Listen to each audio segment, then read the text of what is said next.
अच्छी हवा चल रही है ना शीतल, लगता है आज बारिश होगी। वैसे भी कई दिनों से बहुत ज़्यादा गर्मी पड़ रही थी। अगर बारिश आएगी तो हमें थोड़ी राहत मिल जाएगी। बारिश का तो नाम भी मत ले यार। हर साल जैसे ही बारिश का मौसम शुरू होता है तो घर में परेशानियां शुरू हो जाती है। हमारे घर की छत बारिश शुरू होते ही टपकने लगती है। पिछले साल तो फिर भी जैसे तैसे करके काम चल गया, लेकिन मुझे नहीं लगता कि इस बार हमारी छत बारिश को सह पाएगी। कहीं ऐसा ना हो जाए कि इस बार की बारिश में हमारी छत टूट जाए। अरे तू ऐसी बातें मत कर शीतल, ऐसा कुछ नहीं होगा। घर की छत इतनी कमज़ोर थोड़ी ना होती है कि बारिश के पानी से टूट जाए। अच्छा, मुझे घर जाने में देरी हो रही है तो मैं चलती हूँ। दोनों कॉलेज से अपने घर के लिए निकल जाती है। शीतल जैसे ही अपने घर पहुँचती है वैसे ही ज़ोरदार बारिश शुरू हो जाती है। अच्छा हुआ कि रास्ते में बारिश नहीं आई, वरना मैं तो पूरी तरह भीग जाती। हे भगवान, इस छत ने फिर से टपकना शुरू कर दिया। पिछले साल भी तेरे पिताजी ने इस छत की कितनी मरम्मत की थी, लेकिन हर साल जैसे ही बारिश शुरू होती है ये छत टपकना शुरू कर देती है। तेरे पिताजी घर आएंगे तो उनसे दोबारा से छत ठीक करवानी पड़ेगी। अरे रहने दो माँ, इतनी बारिश में पिताजी को छत ठीक करने के लिए मत भेजना। वैसे भी बारिश की वजह से हर जगह इतनी फिसलन हो जाती है। अगर इतनी फिसलन में कहीं पिताजी का पैर फिसल गया तो परेशानी हो जाएगी। अरे तू भी ना, कैसी बातें करती है। मैं भला तेरे पिताजी को इतनी बारिश में छत ठीक करने के लिए क्यों भेजूंगी? जब बारिश रुक जाएगी तब मैं उन्हें ठीक करने के लिए कहूँगी। कुछ देर तक जोरदार बारिश चलती रहती है। थोड़ी देर बाद जब बारिश रुकती है तो शीतल के पिताजी भी घर आ जाते हैं। अरे आ गए आप? अरे आप तो पूरी तरह से भीग गए। आप जाकर अपने कपड़े बदल लीजिए, वरना आपको सर्दी लग जाएगी। अरे मेरी छोड़ो, लेकिन ये पूरा घर गीला क्यों हो गया है? आप जानते तो हो, बारिश शुरू होते ही छत टपकने लगती है। जितनी देर बारिश हुई उतनी ही देर छत टपकती रही। इसी चक्कर में घर में पूरा पानी भर गया था। पूरे घर का पानी अभी निकाला है। थोड़ी देर में ये गीला फर्श भी सूख जाएगा। अच्छा, जब तक ये फर्श सूख रहा है तुम मेरे लिए खाना लगा दो। मैं खाना खाकर छत की मरम्मत कर दूंगा। मोहन खाना पीना खाता है, तब तक बारिश का पानी भी बाहर सूख जाता है। वो छत के सहारे सीढ़ी लगाकर छत पर जाकर छत की मरम्मत करने लगता है, लेकिन बारिश की वजह से छत पर फिसलन हो गई थी, जिस वजह से छत पर पैर फिसलने की वजह से वो सीधा नीचे आकर गिरता है। हे भगवान, मेरी तो कमर ही टूट गई। कोई तो आकर मुझे उठाओ। माँ, ये तो मुझे पिताजी की आवाज लग रही है। कहीं उन्हें चोट तो नहीं लग गई? मोहन की आवाज सुनकर दोनों घर के बाहर की तरफ भागती है, तो उन्हें मोहन कहीं भी दिखाई नहीं देता। वो दौड़ती हुई घर के पिछले वाले हिस्से की तरफ जाती है, जहाँ मोहन गिरा हुआ था। अरे पिताजी, ये आपको क्या हो गया? आप यहाँ पर कैसे गिर गए? बस क्या बताऊं बेटा, छत साफ करने गया था, उसी में पैर फिसल गया। बहुत जोर से कमर में दर्द हो रहा है। अच्छा हुआ कि मुझे हड्डी में चोट नहीं लगी, वरना हाथ पैर ही टूट जाते। अरे शुभ शुभ बोलिए जी, ये आप कैसी बातें कर रहे हैं? अरे माँ, अभी ये सब बातें छोड़ो और पिताजी को अंदर लेकर चलो। दोनों मोहन को सहारा देकर घर में लेकर आती है, तो शीतल अपने पिताजी की कमर में दवाई लगाती है। थोड़ी देर बाद मोहन की कमर का दर्द भी थोड़ा कम हो जाता है। भगवान की दया से अब रात को बारिश ना आ जाए, वरना फिर से ये छत टपकना शुरू कर देगी। मोहन का तो ऐसा कहना था कि रात को फिर से जोरदार बारिश शुरू हो जाती है, लेकिन इस बार बारिश में उनकी छत से बहुत जोर जोर से पानी टपकने लगता है और उनकी छत की पपड़ी भी टूटकर गिरने लगती है। मुझे तो लगता है कि ये छत आज टूटकर गिर ही जाएगी।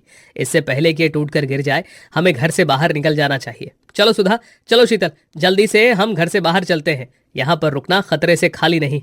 मोहन की बात मानकर वो लोग उसके साथ घर से बाहर निकल जाते हैं।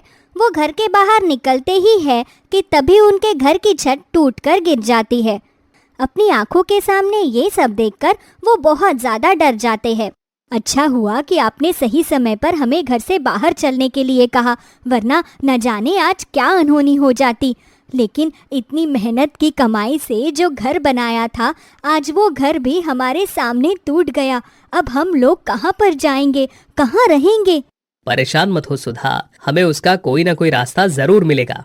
तुम चिंता मत करो माँ, हम अभी मेरी सहेली पिंकी के घर चलते हैं, बाकी घर की मरम्मत करवा लेंगे। लेकिन इतनी बारिश में यहाँ पर रुकना बिल्कुल भी ठीक नहीं है। उसका घर यहाँ से बस कुछ ही दूरी पर है, हम थोड़ी देर में ही पहुँच जाएंगे।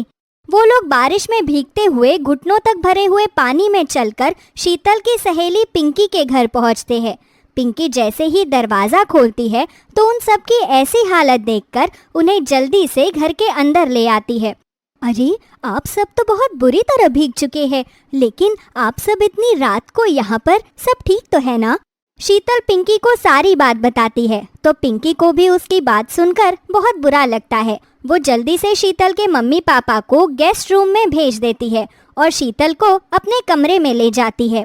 मैं जानती हूँ शीतल कि जो हुआ बहुत बुरा हुआ, लेकिन तू इतनी परेशान मत हो। भगवान का लाख लाख शुक्र है कि तुम लोगों को कुछ नहीं हुआ। बाकी घर की छत टूट गई है तो तुम कुछ दिन में उसकी मरम्मत करवा लेना। मैं जानती हूँ यार कि बात बहुत छोटी सी है, बस हमें छत की मरम्मत ही तो करवानी है। लेकिन पापा ने मेरी पढ़ाई के लिए बहुत सारा कर्जा लिया हुआ है। हर महीने पापा मेरी पढ़ाई के लिए हुए कर्जे की किश्तें भरते हैं। पापा छत की मरम्मत कर रहे थे तो वो छत से नीचे गिर गए थे। भले ही वो हमें ना बता रहे हो, लेकिन मैं जानती हूँ कि उनकी कमर में बहुत दर्द है। यहाँ पर आते हुए भी वो अपनी कमर को पकड़कर चल रहे थे। एक तो कर्ज के किश्ते, ऊपर से छत की मरम्मत करवाने के लिए हमारे पास बिल्कुल भी पैसे नहीं हैं। इसलिए मैं बस यही सोच रही थी कि अगर मुझे कहीं नौकरी मिल जाती तो मैं ये सारा खर्चा उठा लेती। वैसे बातें तेरी ठीक है यार, लेकिन ग्रेजुएशन पूरी होने से पहले पता नहीं तुम्हें नौकरी मिल पाएगी भी या नहीं, लेकिन एक बार कोशिश ज़रूर कर सकते हैं। शीतल अगले दिन जॉब इंटरव्यू के लिए जाती है। देखिए, अभी आपकी ग्रेजुएशन पूरी नहीं हुई है, इसीलिए हम आपको जॉब नहीं दे सकते। लेकिन हाँ, अगर आप फिर भी हमारे यहाँ जॉब करना चाहती हैं तो पहले आपको 3 महीने के लिए यहाँ पर ट्रेनिंग पीरियड में रहना पड़ेगा। उसके लिए हम आपको सैलरी नहीं देंगे, लेकिन हाँ, उसके बाद हम हर मंथ आपको ग्रेजुएट होने तक 5,000 रुपए सैलरी देंगे। सर, मुझे भी पैसों की बहुत ज़रूरत है। अगर आप 3 महीने बाद की सैलरी मुझे अभी दे सके तो मैं ट्रेनिंग पीरियड खत्म होने के बाद 3 महीने तक सैलरी नहीं लूँगी। क्या ऐसा हो सकता है? जी नहीं, ऐसा नहीं हो सकता। अगर आपको बिना ग्रेजुएशन के कोई जॉब चाहिए तो आप किसी कॉल सेंटर में जाकर अप्लाई कीजिए, हो सकता है वहां पर आपको सैलरी मिल जाए। मैनेजर की बात सुनकर शीतल एक कॉल सेंटर में इंटरव्यू के लिए जाती है, लेकिन वहाँ का माहौल उसे बिल्कुल भी अच्छा नहीं लगता। इसलिए वो थोड़ी ही देर में वहाँ से वापस आ जाती है। वो जैसे ही कॉल सेंटर से बाहर निकलती है, वैसे ही बहुत ज़ोर से बारिश शुरू हो जाती है। वो खुद को भीगने से बचाने के लिए एक शेड के नीचे जाकर खड़ी हो जाती है, जहाँ बगल में ही एक भुट्टे वाला भुट्टा बेच रहा था। उसके ठेले के आसपास लोगों की भीड़ लगी हुई थी। तभी शीतल के मन में एक ख्याल आया, इस समय मुझे कहीं भी नौकरी नहीं मिल रही, तो क्यों ना मैं भी ऐसा ही कोई काम शुरू कर दूं। बारिश के मौसम में वैसे भी सब लोग भुट्टा खाना बहुत पसंद करते हैं, तो क्यों ना मैं भुट्टे की भेल बनाकर बेचना शुरू कर दूं।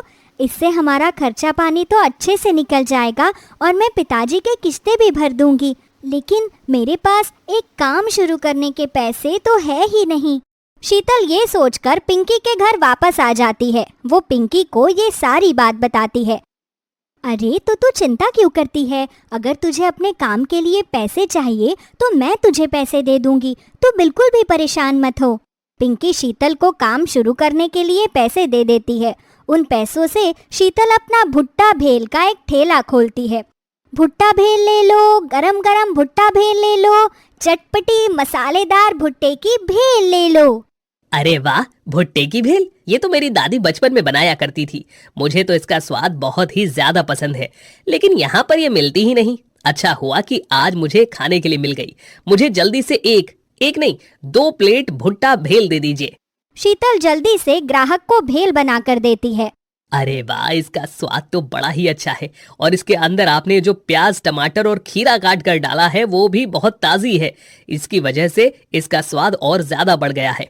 बारिश के ठंडे ठंडे मौसम में तो ये गर्मा गर्म भुट्टे की भेल खाकर मजा ही आ गया। बारिश के मौसम में बहुत सारे लोग शीतल के ठेले के पास आकर खड़े हो जाते हैं। शीतल सभी को जल्दी जल्दी भेल बनाकर देती है। कुछ ही समय में उसका काम बहुत अच्छा चलने लगता है। तो वो कुछ ही महीनों में अपने पिताजी का सारा कर्जा चुका देती है और अपने घर की छत की मरम्मत भी करवा लेती है। लगभग 1 साल बाद जब उसका कॉलेज खत्म हो जाता है तो वो 2 भुट्टे की भेल के ठेले खोलती है, जिसमें से एक ठेले को उसके मम्मी पापा संभालने लगते हैं। उसके पास जब अच्छी खासी रकम जमा हो जाती है तो वो अपनी सहेली से उधार लिए पैसे उसे वापस करती है। अगर तुमने मुश्किल समय में मेरी मदद नहीं की होती तो ना जाने आज हमारे क्या हालात होते। तुम असल मायने में मेरी सबसे अच्छी दोस्त हो। मैं तुम्हारा जितना शुक्रिया अदा करूं उतना कम है। शीतल की ये बात सुनकर पिंकी उसे गले से लगा लेती है। पिंकी जैसी सच्ची सहेली की वजह से शीतल अपना भुट्टा भेल का काम आज इस मुकाम तक पहुंचा पाई थी।